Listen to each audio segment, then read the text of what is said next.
ध्यान दो बेटा, एक्सरसाइज 8.2 स्टार्ट करने वाले हैं आज हम।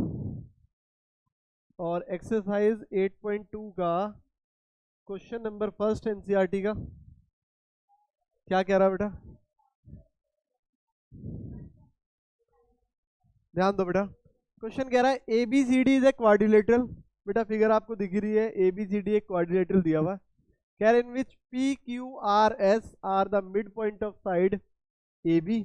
बेटा पहले P नाम दे रहा है तो P AB का मिड पॉइंट है, फिर Q कह रहा है Q BC का मिड पॉइंट है, फिर R कह रहा है वो CD का, और फिर S DA का respectively. AC is a diagonal. Question कह रहा है AC आपको डायगोनल दिया हुआ है और show that SR parallel AC and SR equal to half of AC। क्या करेंगे बेटा? सबसे पहले फर्स्ट पार्ट शुरू करेंगे। फर्स्ट पार्ट किस ट्रायंगल में अप्लाई हो रहा है उस ट्रायंगल का नाम भी लिखना है। फर्स्ट पार्ट हमें करना है SR पैरेलल AC। बेटा SR और AC इस ट्रायंगल में आते हैं इन ट्रायंगल ACD। लिखो इन ट्रायंगल ACOD। कैसे पता ये ट्रायंगल लेना है? यहाँ फर्स्ट पार्ट में लिखा है SR और AC दोनों आने चाहिए और ये ACD ट्रायंगल में आते हैं। बेटा इसके बाद आप यहाँ लिखोगे, क्वेश्चन ने बोला आपको ये सारे मिड पॉइंट है, तो आप लिखो S एंड R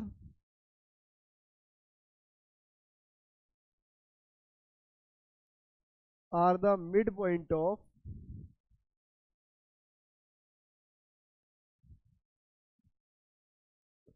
बेटा S मिड पॉइंट था AD का और R मिड पॉइंट था CD का रिस्पेक्टिवली।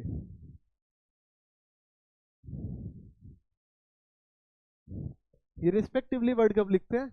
जब आपने पहले दोनों मिड पॉइंट लिख दिए और बाद में वो मिड पॉइंट किस किस साइड में, बाद में उन साइडों के नाम लिख दिए, इसलिए रिस्पेक्टिवली वर्ड यूज हुआ।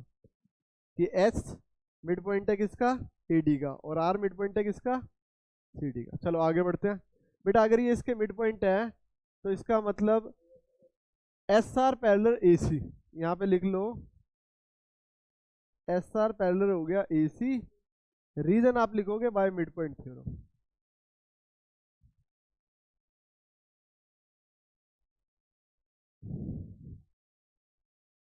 बेटा ये मिड पॉइंट थ्योरम अप्लाई हुई है, और मिड पॉइंट थ्योरम क्या होती है? अगर आपको किसी भी एक ट्रायंगल के दो मिड पॉइंट पता लग गए तो इन दो मिड पॉइंट को ज्वाइन करने से जो लाइन बनेगी वो line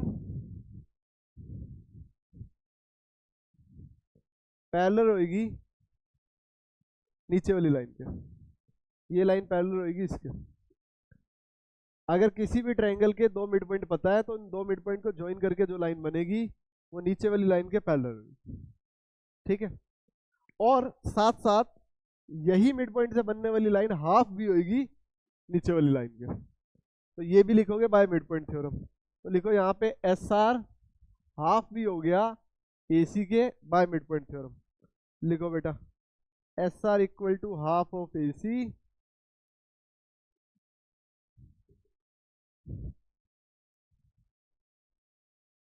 by mid point theorem.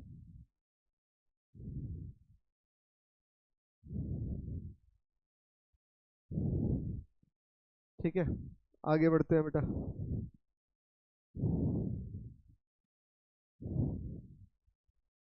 First part के बाद सेकंड पार्ट क्या कह रहा है क्वेश्चन? सेकंड पार्ट में कह रहा है PQ पैरेलल SR के।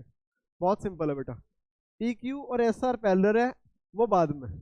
पहले आप ये देख लो PQ किसका हाफ हो सकता, क्योंकि यहाँ पे लिखा है P और Q भी मिड पॉइंट है, तो PQ हाफ हो सकता है बेटा AC का। तो ये किस ट्रायंगल में बात हो रही है? पहले उस ट्रायंगल का नाम लिखो।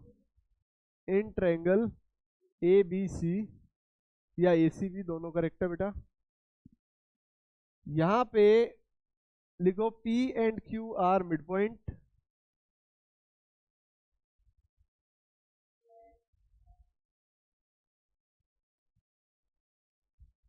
P और Q मिड पॉइंट है, तो बेटा इसका मतलब PQ पैरेलल हो गया किसके? AC के bye mid point theorem.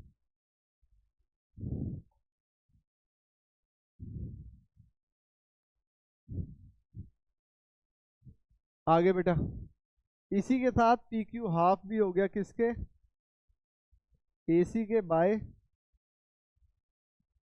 Mid point theorem. और बेटा ये आप फर्स्ट इक्वेशन नाम दे दो इसको,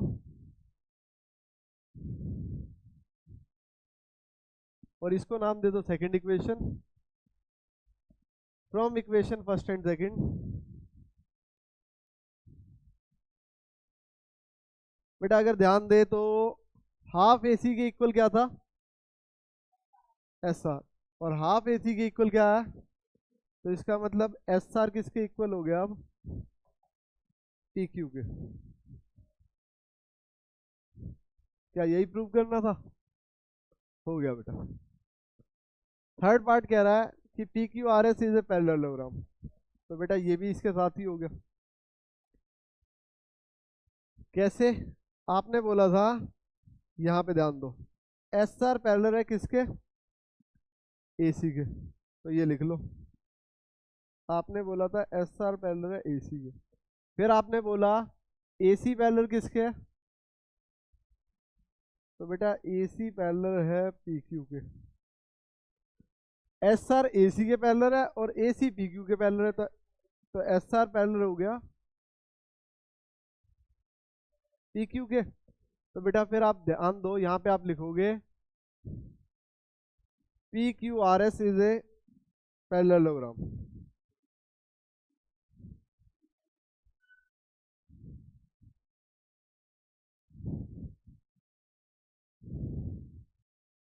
और रीजन क्या दोगे, one pair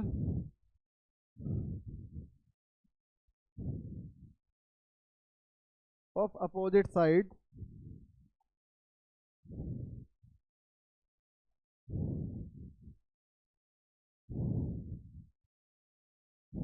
are equal and parallel।